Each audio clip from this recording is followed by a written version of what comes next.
Good evening. This is the news on Tuesday, the 25th of July, 2020. Gale force winds and torrential rain are sweeping the Midlands and the north of England for the 11th day running. Rivers across the area already swollen by weeks of heavy rain and now bursting their banks. Reports are coming in that the rivers Avon, Trent, Soar, Mersey and Irwell have all flooded, causing widespread damage across the region. Thousands of homes have been evacuated and many visitors have been left without power. The floods have ripped through Birmingham city centre, tearing the Bullring shopping centre and causing millions of pounds worth of damage. Spaghetti Junction has also been closed due to concern over structural stability caused by the floods, and the Aston Villa football stadium is under 3 feet of water. Transport is also in chaos, with many roads closed and no trains running from several stations, including Manchester Piccadilly. Concerns are now arising over the supply of food. With serious droughts throughout the grain belt for 3 years running, experts believe stocks are dangerously low. Now, with many transport routes blocked and much food spoiled by warehouse floods, it's possible that rationing may be introduced. Reports coming in from Nottingham, Warwick and Loughborough that there have been scenes of unrest outside supermarkets where panic buying has left shelves empty. Stephen Harrow, Professor of Climatology at Cambridge University, has today claimed the chaos is the result of years of inaction on the parts of governments and industry. Stephen Harrow.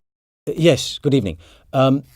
Climate change is wreaking havoc throughout the country. The time for action was over 10 years ago. In 2013, people knew it was essential to start developing sources of renewable energy, to use energy more efficiently, to take steps to reduce our reliance on fossil fuels and to cut our carbon emissions. Sadly, there weren't enough people with the vision and determination to drive this through.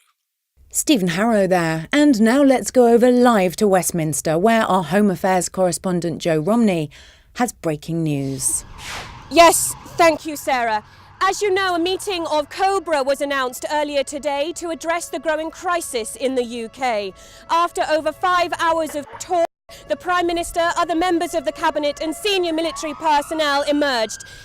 It's been announced that a state of emergency has been called. The army has been deployed to rescue the stranded, reopen roads, food to the stricken areas. The Prime Minister has urged for calm. Good evening. This is the news on Tuesday, the 25th of July, 2020.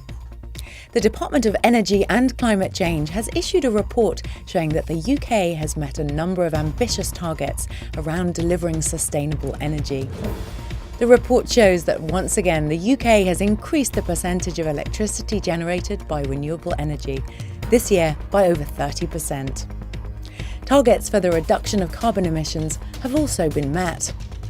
The report praises work that has been done to make businesses and homes across the country more energy efficient. Stephen Harrow, Professor of Climatology at Cambridge University, says the findings represent a major turning point. Yes, good evening. This is very encouraging news. 10 years ago, I think we were in a difficult place. Too reliant on fossil fuels and very wasteful of energy in our homes and workplaces. But the UK is now leading the way on a global stage in many types of renewable energy generation. Wave energy, in particular, which was being piloted a decade ago, is now a vital source of power for the UK. Wind farms, power stations fueled by locally sourced biomass. All these things are making a major impact.